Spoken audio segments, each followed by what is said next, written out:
যাদবপুরে তৃণমূল কংগ্রেস প্রার্থী সায়নী ঘোষ তিনি জয়ের সার্টিফিকেট নিতে এই মুহূর্তে পৌঁছে গেলেন যাদবপুর বিজয়গড় কলেজের গণনা কেন্দ্রে। সেই ছবি আপনারা সরাসরি দেখতে পাচ্ছেন 72 ঘন্টা টিভির পর্দায়।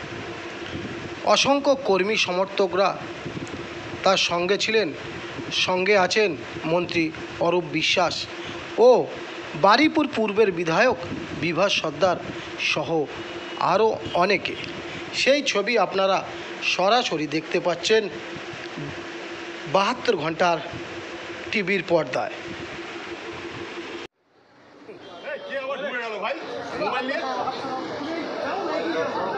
সামনেটা ছেড়ে দেবে, মোবাইল হালকা।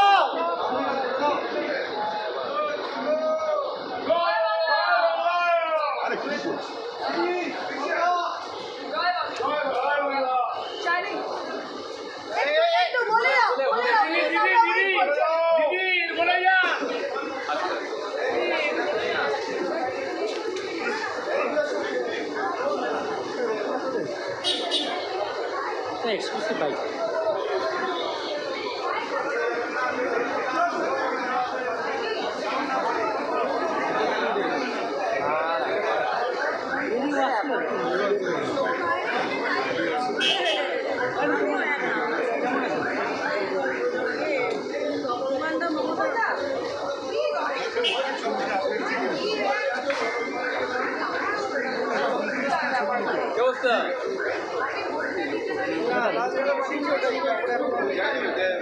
একেবারে ফাইনাল